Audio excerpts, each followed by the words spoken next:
Public displays of homesteading, and I'm taking you into the garden today. So let's begin. I'm gonna water back here, up front here.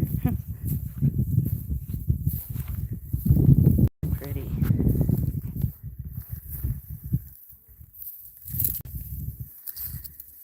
So I just recently harvested the garlic out of this bed, and then I have resown it. So let's check it out. I'll let the water run on that guy for a minute. So it looks like we're already getting germination. That's wonderful. Ooh, that's so exciting. I think I planted zucchinis here. Look at that one. Those are coming up. And of course on the sides is the alfalfa, looking gorgeous. I like to give that a haircut and give it to animals. So let's see what else is coming up. The okra is coming up. Yahoo! I love it. Yay, okra. I didn't get any last year. Those look great. So these are the Clemson spineless variety. And at the end I put Native Seed Source Conservation sunflowers. And I think I put pumpkins here. I think I put Magdalena Big Cheese pumpkins on that end. And then over here, what did I put here? I don't remember. But I did continue with okra, sunflowers, and some kind of squash. I'm not seeing any germination on that one. And then just the day before yesterday, I put cushaw squash and butternut squash all down this row here. More beautiful alfalfa. Now this row has garlic that's due to be pulled. So that's my to-do list today. Number one, I think, is I need to pull out this type of garlic, and I'll clear this row and I will plant some more plants. I'm not sure what yet. Maybe beans, bush beans, I think would look good with the okra and the sunflowers, and then moving towards vining squash, and then having bush beans in the front here. What do you guys think? Hi, Blake Horsfall. Hey there, Martin from Suerte del Molino. Thank you. Good to see you, man.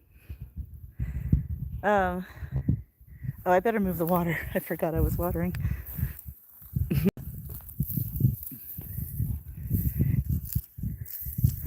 Right, so I've done my usual furrow making here. Where am I from? Asks Sergey. I am in northern Arizona. There's the landscape. We are 40 acres of off-grid wilderness, and we built everything from scratch. Need more water, yes. Let's see. Hi there, Namibian Food Forest. Yay! Oh, I'm so happy to see all of you here. Thank you so much for coming along. Whoops.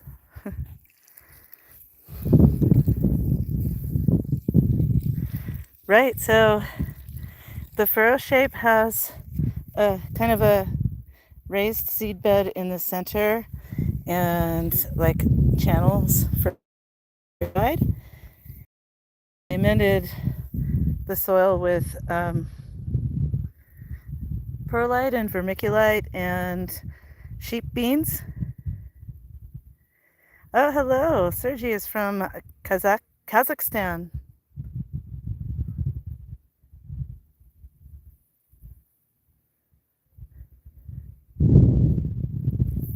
Oh, I'm sorry, your Wi-Fi is acting up, Namibia. Right, so this style I've discovered works really well for me with the strip tilling. I only strip till, that means I till in these narrow strips and I leave the pathways undisturbed. I just pile mulch on them. And if weeds and grasses grow, then hooray, they're putting more carbon into the soil, more food for the microbiology down there. And so I'm kind of a soil nerd and I'm learning more about plant biology because the plants don't just, well, you can get them addicted to users. They no longer use the biology, but it's like kind of fast food. And it kind of kills off the biology if you use synthetic fertilizers. What you really want to do is have the plant biology start off the game with root exudates. So you got to have living roots in the soil. And once you have the living roots in the soil, the solar collector leaves go up and photosynthesis starts going on. And so our goal is to promote photosynthesis with every type of leaf shape, as many varieties as we can stick together. So that way we get a broad range of nutrient density. It starts in the soil. Suerte is wondering about trees planted for shade, and we have attempted to plant several trees. They require a lot of babying, and we haul our water by the IBC tote. So there are a couple shade trees. Over there is an elm that's about chest high, and in the back corner is a baby elm that's about knee high. Oh, there's a new seedling thornless honey locust. I'll show that to you. And there are 3 of the same over in the salad bar. So I'll show you those. I have planted more seeds, but they did not survive. There's a Russian olive and another elm tree over by the Rams, and a pecan tree, an apricot tree, and a plum tree that are clinging to existence. And we have a gray water willow tree.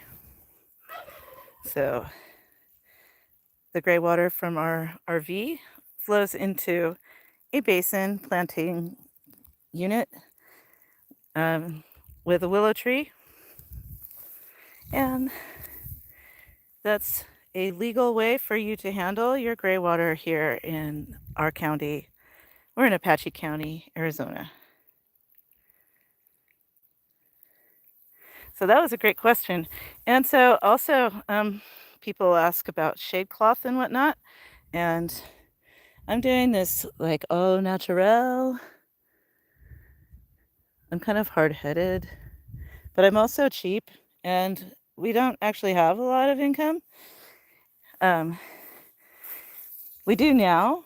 My husband is full-time employed in his career, so he goes to work and that fuels the farm while I work the land and husband the animals. It's working out really good. So anyways, though, have not prioritized putting shade cloth over my open air garden. And so it's become its own proof, you know. In my opinion, it's kind of proof that what you need is mulch. The mulch shades the plants. And you can even have mulch over emerging seedlings like this. Different varieties have different tolerance of being shaded by the mulch. Like tiny seeds will not come up. Sorry to wave you around, but manipulating the hose.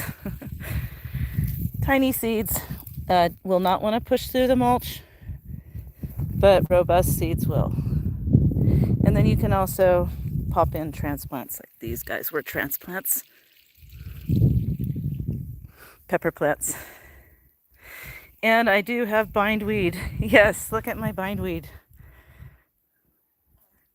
Horrors. The horrors of having bindweed.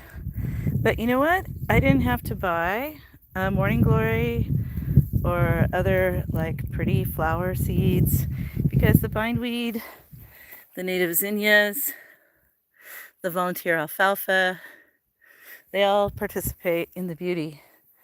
The desert globe mallow, and boy do these attract native pollinators. When they're watered in garden soil, they get to be like 5 feet tall. And I'm stuck on one now. Let me swing my hose. So this is just kind of my daily routine of watering, and things are growing well, so I just figured I'd bring you along. If you have any questions,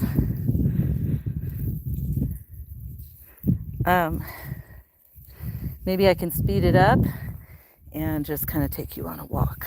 So let me let that flood there for a moment. I've got a row of different pepper plants here in amongst the beautiful native zinnias and bindweed.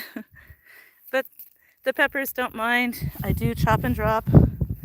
It's a constant machine of chopping and dropping to feed the soil. And the decomposers do come and turn that into soil food, into plant food. Starting to get some more perennials established. It's really difficult to establish trees and perennials up here. We have like mineral soil. It's a nice mix of clay and sand, so the texture is good, but it has no organic material at all. So I've added all of that. I've carted out hundreds, countless cartloads of animal litter, sheep and rabbit animal litter, and armored the ground thickly. And it still constantly needs recovering. So anyways, on my trellis here, this cayenne pepper is looking fantastic. I think that's the happiest pepper I have right now. And Thai basil, so with the Thai basil you gotta do this to it. Can't leave the flowers on it. It'll go woody. But these taste great with snap peas. And I just posted a cooking video where I sauteed snap peas with the Thai basil and garlic, and then we had that with rack of lamb and a green salad. So that was like 99% homegrown. Just olive oil and yogurt and salt and pepper for the marinade was what we added. Look at these guys. They're so pretty. So I've been propagating those since 2021 when I lived in Southern California. And so peas want to hold hands, they say. So if you look at their tendrils hold hands. So it's good to plant them several rows deep. These are 3 rows deep on each side. And it is curious to observe. This is the east-facing piece of the trellis. So the sun comes up from there. So it gets the morning sun. But then as the sun travels up and over, then the western sun in the afternoon comes on this side and beats down. So I've noticed that microclimate occurring here, and it's mirrored to a lesser degree inside. So these are the observations in permaculture for you to witness the movements of the sun and weather patterns and water flow, all that sort of thing. More peppers, basil, and greens.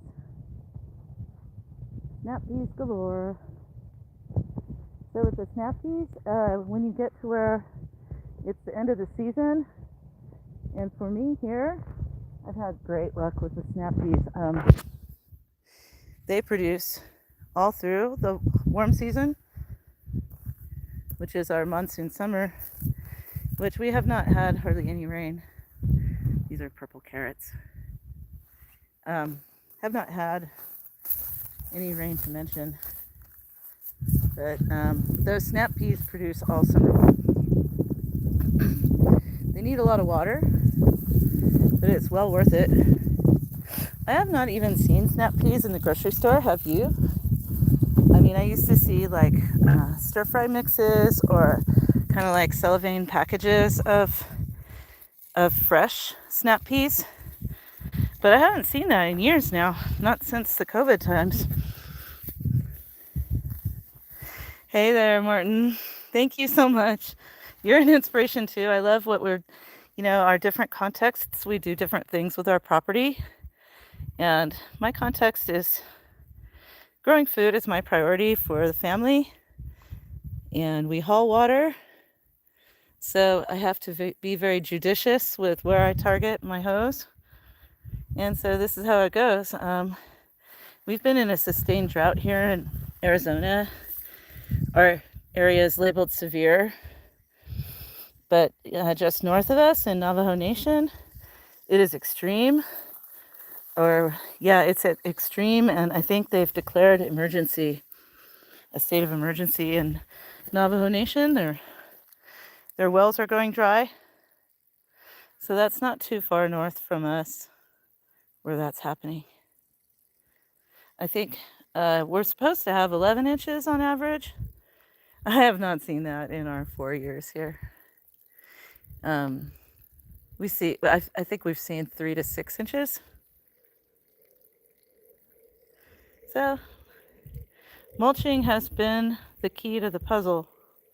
If I keep everything thickly mulched, it stays cool, it retains moisture, and now the soil is turning rich and dark because of all the organic matter, not just what I'm laying on top, but what the microorganisms pull down. And I've even attracted earthworms. When we first arrived, there was no sign of earthworms. We did have a red wiggler worm farm, but unfortunately the flies found it and it grew maggots instead of earthworms. So I dumped it into the rabbit garden, and there were enough red wigglers that they colonized the rabbit garden. So that's across the barnyard over there. And I have not been watering the rabbit garden at all this year. I wanted to put all my efforts into the food garden. So there are plans to also green the perimeters of the sheep pens. So that's why we have a couple trees planted. And one of the improvements recently was to post up an IBC tote just for the ewes and lambs. Oh my goodness, that has saved my back. I can't even tell you, my back and my hips, because I was carting 10 gallons of water in that cart up and down the hill, and I was having to lift, I think, how much does water weigh? I think 7 pounds per gallon, so I was doing like 35-pound lifts to get that into my garden, into the ewes watering. That was pretty painful. All right, I'm gonna set this here and we'll talk about tomatoes for a minute. Tomatoes, love it up here. And we have a short season. We're at a high altitude of 6,100 feet. So we have temperature swings that can be like 45-degree differences, like 90 degrees in the daytime and 45 degrees at night. So I get a little out of breath sometimes even. But anyways, cherry tomatoes are preferable up here because of the short season. And I've just stumbled on this variety called Gardener's Delight that's amazing. And I've just been propagating that. Now this year I've encountered a disease. I think this is tomato leaf curl virus. Anybody in the chat understand, or are you familiar with that? It turns yellow, the leaves curl up, they thicken, they get leathery, the plant dies. So yeah, I'm gonna have to come and pull these ones out. I already pulled a whole bunch of them out, and now as I'm watering, I'm noticing others. There's another one there. Gotta yank it out. Even though it's, with this mint, which is supposed to help. So I will have to crop rotate. So next year I will not be planting tomatoes in these same rows. But aside from that, I planted so many, I can take the hit. I started off with 71 plants out here that I started from seeds that I saved. Look at these guys. Already starting to blush. And these Gardener's Delight cherry tomatoes are big. They're almost solidette. Yep, those are my favorite. Right, so planting out 71 plants gave me some room. There's another one I missed. Phooey. Anyways, what is going on there? Okay, anyways, though, there's room to lose some, and I will be using that space to plant more herbs and sunflowers and things like that. So it's also time to pass through here and do another prune.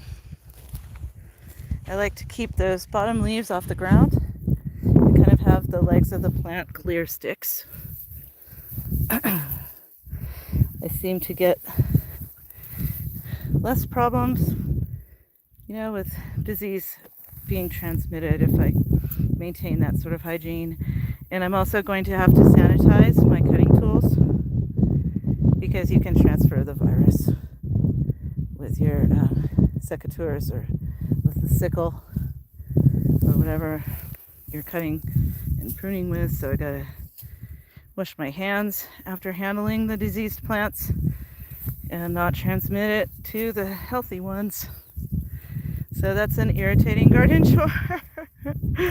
I don't like to muck about with babying my plants. I rely mostly on the biology to take care of itself, and I kind of wait out. When there's pests, I wait for their predators to arrive. Here's another row that I have not cultivated this year. So I've got room to plant there. Oh look, here's a volunteer marigold. So that's nice to see. That's supposed to also help with pest reduction. Pests don't like the marigold oils. So having plants that produce essential oils can mess with the insects' detection of the juicy foods that they prefer. And the other thing I've learned is that plants that do not have proper nutrition, they'll start making, what are they called? Aminosaccharides, which are compounds that attract sucking insects and other pests.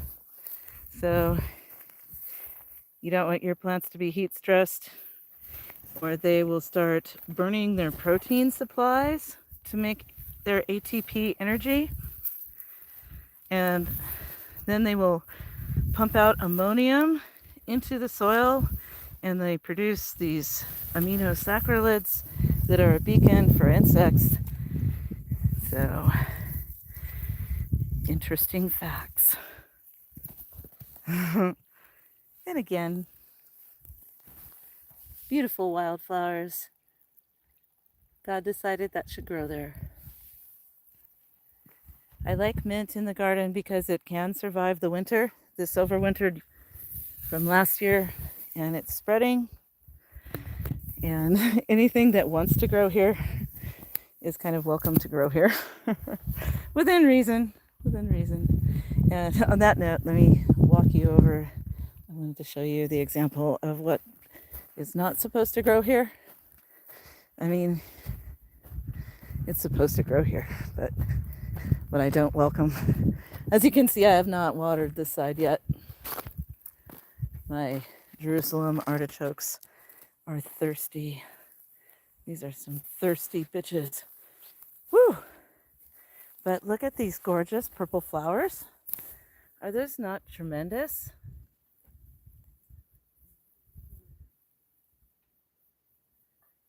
They're so pretty. They're insanely toxic. These are pretty much deadly. They're a silverleaf nightshade. And they are persona non grata. They did not get the memo though. It's everywhere through here. And they are prickly. Let me see the prickles on there. You need leather gloves. And you got to pull them out from below the surface. They have tenacious root systems. They also will grow from any little broken piece of the plant that you leave in the dirt. It will sprout and regrow a whole new plant. And they actually, you can, what I'm into, if you snap them off, you're actually coppicing them, which is encouraging bushier, more coverage of growth. So they're pretty nasty, but so beautiful. Right? So this area, I did a video showing you how I put in these tomatillos and formed the furrows. I think I live streamed that, so if you look back at my lives, you'll see me planting these. They tend to get, I think they might be potato beetles, but I've been squishing them whenever I see them. I've seen hoverflies swarming the plants. Hoverflies are predatory, so I'm hoping they are taking care of business and we will actually get some decent tomatillos this year. The pests will maybe save us for some. Hey there, Steve. Welcome.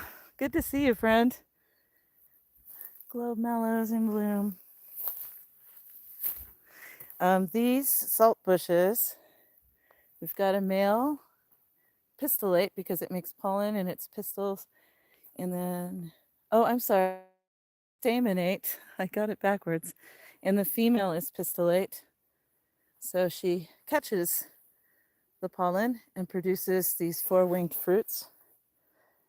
And I pruned these to be kind of, they had a little bare trunk and they were kind of little shrubs and they bushed out. So that makes more fodder for the animals. Here's one of my elm trees. This is the chest high one. Awesomeness. Lots of onions. I've got onions galore. Check this one out.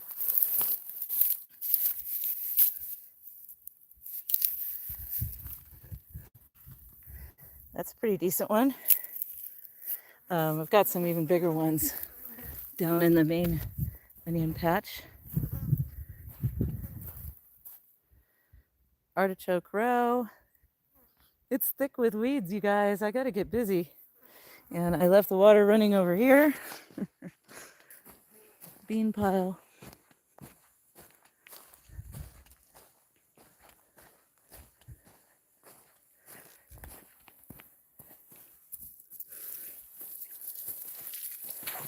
Everybody needs a drink. And I don't want for there to be an impediment where the water will go into the path instead of in the furrow. Oh, there's another marigold.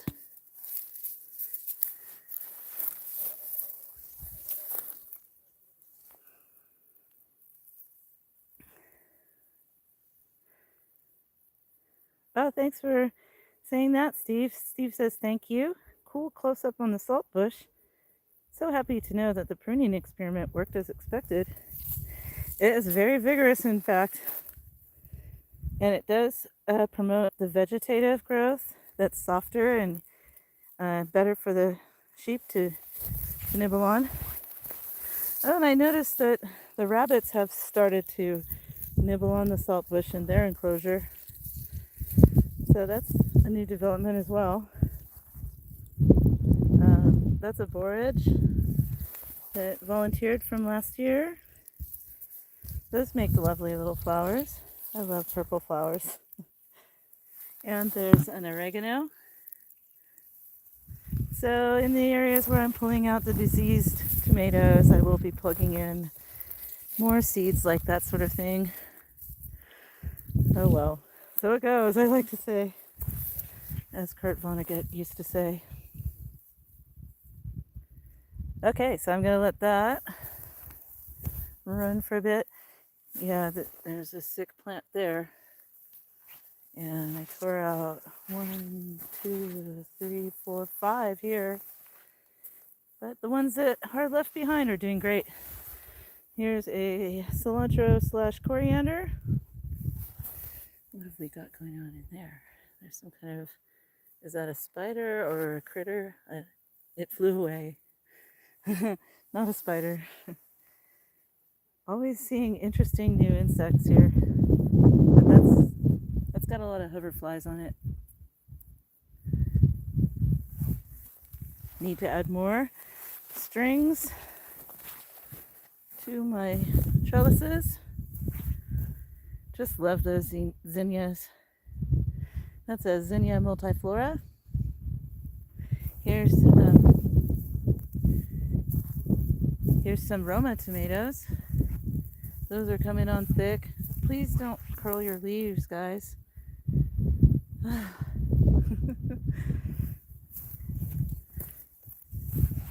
Nice sized sunflower plant.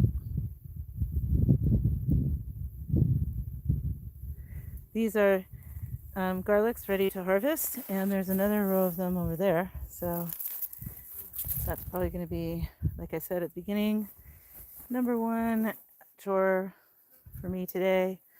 Here's what oregano does if you let it bolt. Could it be any prettier? And look at all the activity. It's just swarming.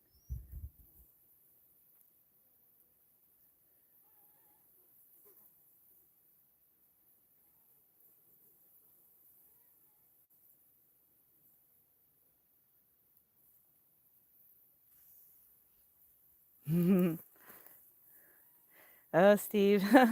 Steve's looking forward to when we can drone and see the shepherding paths being green from pruning the saltbush, but I have not noticed that. It's not very noticeable, to be honest. It smells so good here. That parsley in bloom. I've never smelled anything like that. It's just heavenly. Lots more tomatoes. And here come the fennels. These fennels also attract the predatory insects, covered with hoverflies and native bees and weird little waspy things. It seems like a different crowd comes at different times of the day. And we've got a little bouquet of wildflowers here.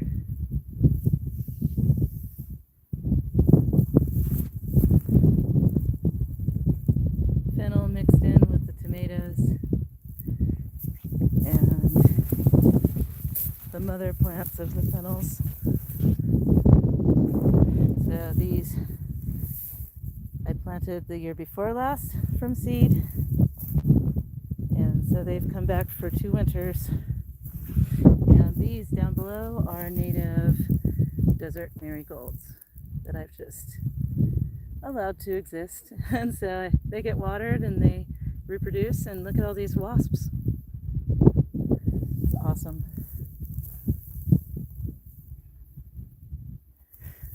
I'm going to turn the water off while I just kind of finish off what we're doing here. Okay, let's look at the back end. So there's a lot of native shrubberies and whatnot down here at the back end. Still haven't planted my xyholes. I've been too busy with other things, but these volunteer clovers, those I've seeded. I bet the turkeys will like that. When I do cut those, I'll give them to the turkeys. More onions. Just kind of pushing themselves out of the ground.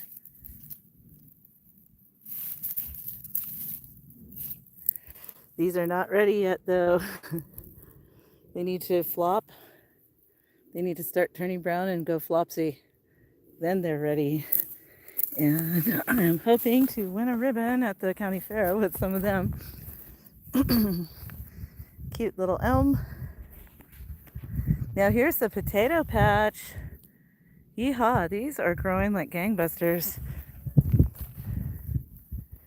So on the left side are the ones that I chitted, and I planted like a month ahead of the ones on the right side, which were whole shriveled old organic potatoes. So I put them in whole on the right side, and on the left side, I cut the pieces with their separate eyes. So it'll be interesting. These have a month leg up on these ones. And then they also have sunflowers that are gaining some height and putting on buds. I just love sunflowers. And I've got a bare row there for the most part, except it does have one currant plant and one honey locust tree. So excited about those. And over here, this volunteer tomatillo has really gotten tall.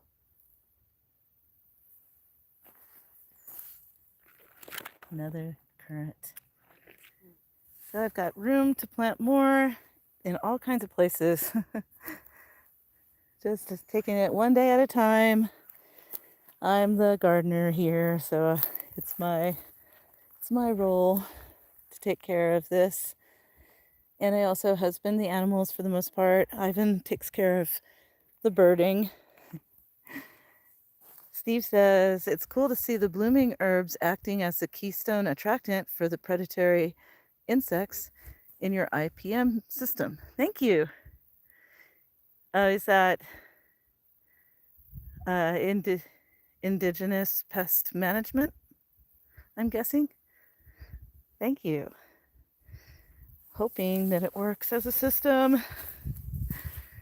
Here's my main onion patch. Got to have enough onions to feed a family of 3 for the whole year. And these, once again, are native mallows volunteering, and they have a underground root runner system, so they're spreading. More bindweed. I like how the bindweed is either white or it has this lovely pink version. And it's time to clear it out of the furrows. I don't want it to choke my beautiful onions, but it's welcome on the path and it's welcome to climb on the fence.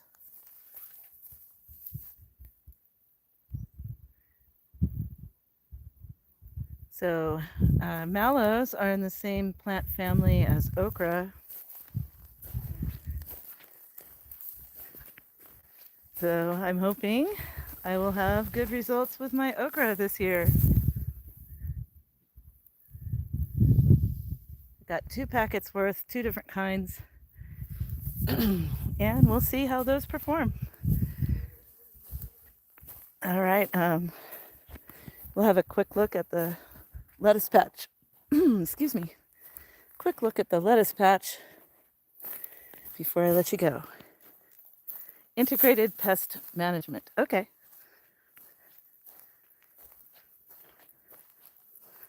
Here we go. These sunflowers are finishing, and the soil was soft, so they're tilting from being blown by the wind. And I could tie them. I'll tie them so they don't touch the ground like that one. But if they're too close to the fence, the sheep stick their heads in and decapitate them. So I'm waiting for these to make their seeds so I can plant infinite sunflowers for the rest of my life. This has not been watered yet this morning, so it's pretty wilty. But the other feature is that it's bolting. All of the, this kind is the romaine.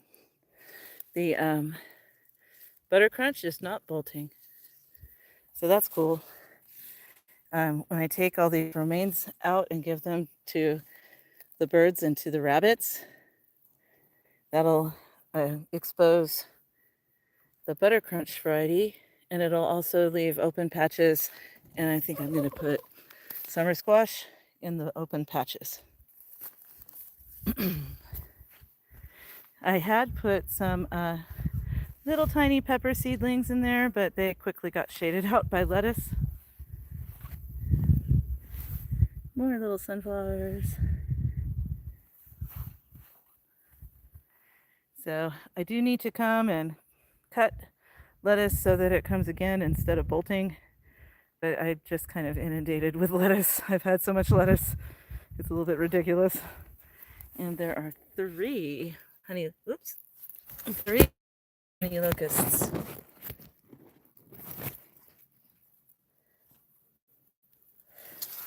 locusts in there. So all this will plump back up when I water it, and it just needs some more grooming and getting rid of the bolting lettuces. Oh, here's another beautiful wildflower. That's a tansy aster. So they look like kind of ugly weeds until they start making those beautiful purples. And they're all on the driveway, and look at all the zinnias piled up in the rock mulch. So as you can see, in that case, even rock mulch is helpful if you don't have organic mulch. All right, well, that's it for today. Thanks for staying with me. It has been 44 minutes of garden touring. Really appreciate you. So if you enjoy high desert off-grid gardening and permaculture, or raising animals and making food, tune in, like and subscribe, hit that notification bell, make your mouth water and your spirit bright. I hope. Yes, Steve, have a lovely day. Cheers and blessings.